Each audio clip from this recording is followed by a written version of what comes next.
Hello everybody, and Jonathan here with another video, and today we're going to take our first ever look at D5 Render. Now, I've had my eye on D5 for a little while. It's been one of those real-time rendering softwares that I've been keen to try for a bit. The D5 team have reached out to me and invited me to give it a go, so here we are. This is my very first ever try, and I thought it'd be fun to share with you my experience of not having used it before, just to see what I can achieve in a short space of time. And I think you'll agree you will be blown away by the results, and it was definitely good fun to make. So without further ado, let's get into the video, and thanks for watching everybody. If you're new around here, please drop a like and subscribe. I will be making a ton more videos, and I'm hoping to make lots more on D5 too. So thanks for watching everybody, and enjoy the video. So as you can see, the very first thing you're invited to do when you start D5 is run a quick hardware test, just to check that you've got enough capability to actually kind of run the software properly.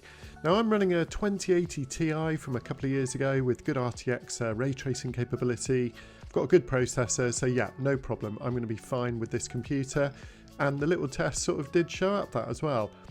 Okay, so I do like also, just before you kind of really get started, there's a little what's new in the 2.4. So you can see the latest version of D5 is obviously 2.4, and there's some really nice sort of little comparison sliders here. I'm not quite sure what all of these aspects are until I actually get into the software and are deeper, but you know, so far it's quite impressive and they look quite interesting. So the optimized path tool, that just looks like, okay, yeah, that's cool. That's very similar to Twinmotion. It looks like you can kind of put some nice radius curves in there to make the traffic flow. And of course, all these real-time rendering softwares are always trying to increase their assets. And it looks like they've done that with D5 as well. Now, if you do want more information, you can just click onto the website and actually go deeper and deeper into all the new features of the new versions. So I think what we'll do, we'll just basically get ready to open our demo file, and I'm going to start off with this Minimalist living room. So I'm just going to download this, and then let's open this up and work with that one as well. I'm kind of excited to just make a little video to show you how hopefully easy this is, or let's see, it might be hard. But basically you can see that I've already downloaded a couple of the tutorials. I think I'm going to start on with this one simply because it's a smaller file size. So basically I'm just going to click and go ahead and click open. Okay, so we're just opening up the living room demo file at the moment. You can see that we're getting a couple of tips down here. The WASD keys, spacebar to slow it down, so that's good. Great way to learn some of the kind of shortcuts as you move around. The Q and the E key to move up and down, of course, like all the real-time rendering and so on. Great. Okay, so as you can see, the demo scene has now loaded, and basically let's get started. You can see a nice little kind of introduction to some of the tools. So we've got the selection tools up here, that makes sense. We've got the other tools here, a bit like the new version of Twinmotion now, with the kind of populate and lighting tools. And interesting, we've got some other kind of navigational aids over here for the display. These are your export and image functions. Okay, well that looks pretty straightforward. If we click on to next, again, it will kind of take us through some more tips. So this is really interesting. As I say, this is the very first time I've used D5 Render, having had my eye on it for a while. And I really want you to come on this journey with me just to see how easy it is and how together we can kind of make some nice images, hopefully. So I think what we'll do, we'll just kind of click next. Looks like we've got the basics. We can always come back to this when we're ready. And you know what, let's just click done. Good. Okay, so what we'll do, we'll skip that one just for a moment and let's just go full screen. And wow, first impressions. Okay, so looks pretty amazing, the image. I'm going to basically just start to move around. And my goodness me, okay, this is interesting. We're moving around in real time. Now, my cursor looks like it's got a light selected at the moment. That's interesting. I'm not quite sure how that's happened. It looks like I could sort of place that light. Okay, that's amazing. And move that up and down. Okay, so let's just recap here. I'm moving around my project using my walkthrough tools, and I can actually select items in there with my selection tool and select. And I can move that around probably in all directions. Yeah, it looks like I can move in all directions.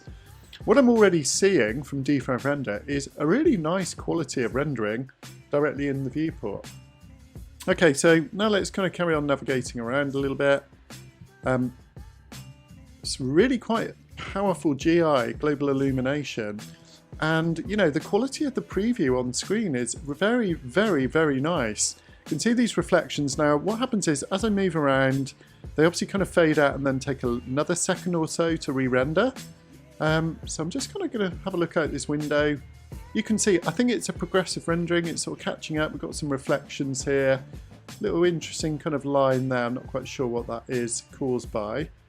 Okay, so just really getting a bit of a feel for the image quality. Let's zoom in and have a look at this glass and this chrome. Oh my goodness me, that is actually pretty astounding. For real-time rendering, this does look absolutely superb. I like this little object here being animated as well. Okay, this looks great. So let's see if I can find a way to create an image. So that's the scene there. If we click, how do we actually create a new scene? Click on to create image. Okay, I've clicked create image now. So looks like I can just hop between the original scene by double click and update scene. There's the original. There's my new one. I like the way it animates between those. That's pretty nice. Let's just set up another view. Tell you what we'll do. We'll kind of go around and see if we can kind of look back into our room. I want to see what the view is like looking out towards the light and sort of see how that affects the exposure. Oh, really nice refractions and caustics coming through. I can see that the image does progressively improve as we kind of move around as well. But, you know, I'm pretty blown away by the quality of the image straight out of the box. Okay, so as I say, this is my very first time using D5 Render, so I'm really keen just to show you how a complete beginner can kind of use the software.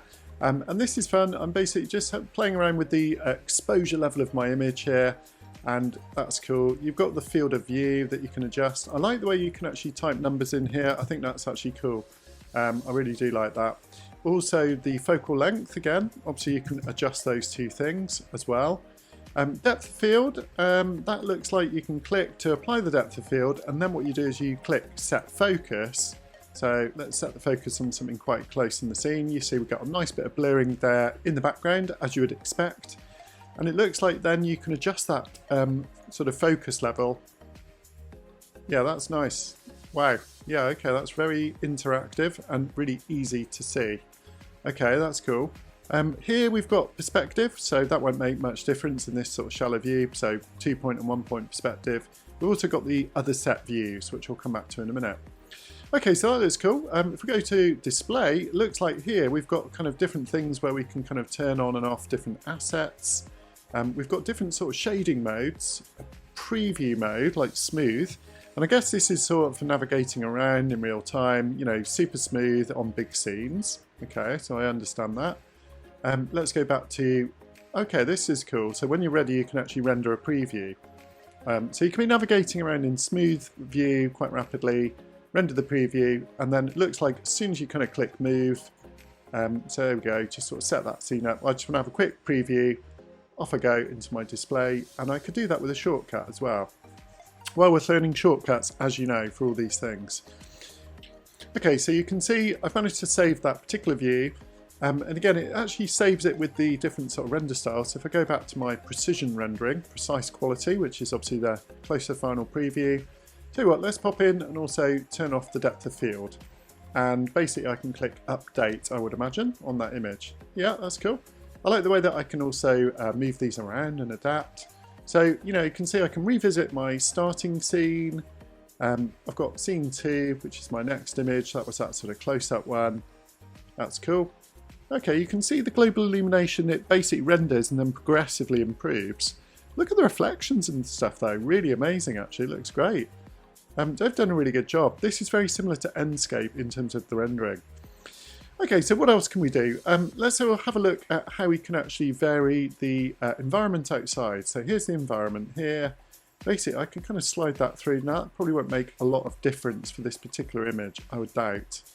Yeah, it's not really kind of having much effect, but that's because it's one of these internal scenes.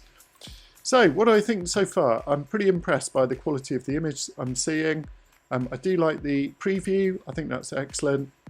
Another little aspect that I really like actually is, let's go back to one of my other scenes. I do like the fact that I can just vary the window aspect in here and just sort of preview some of those. So I think if I go and click onto that one, yeah, 16:9, obviously full window. What else have we got? 2K, 4K, 6K, 8K. Well, look, on that note, let's go and render up an image. I'm keen to see how fast this renders and how to render. I haven't done this before. So basically, okay, so I've worked out very rapidly how to add images to my render queue. So basically, if that's the scene I want, all I need to do is click onto the camera icon to get an image. And then down in the bottom corner is the basically click render. Now when you do that, you can actually render the image directly out, or if you prefer, you can actually click on the render queue button. So let's go ahead and do that. Now what that will do is then pop into my render queue at the top right corner, that first image to be rendered, with the resolution and so on. If I click onto here, let's go and set a location for these images. And basically let's make a brand new folder. So just open this up a bit. Let's go for a new folder for our first ever D5 renders. D5 renders. Create a D5 render folder. And let's click select folder. Right, so we've got a location here.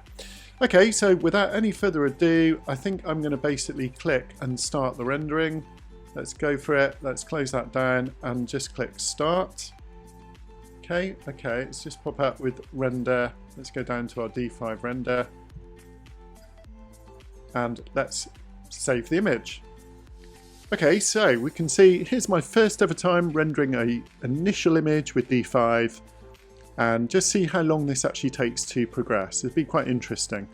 Looks like it's going to take about 1.5 minutes. We'll come back and actually kind of report back. But this is a pretty high res image. Sort of over 4K, I think. No, it's actually 4K. So we'll come back and have a look at this in a second and see what we think. Okay, so as you can see, the image has now rendered out at 4K. It took about 3.5 minutes. I like this, the fact it's actually asking me to open the folder and sort of immediately go to it. That's a nice little feature. Very simple, but it just kind of shows a bit of thought that's been put in. So here is our folder. Let's have a little change of the previews. Let's just go for nice extra large icons. You can see those images in there looking good already. Okay, so this is my first moment of truth. Let's open up this image. Oh, wow.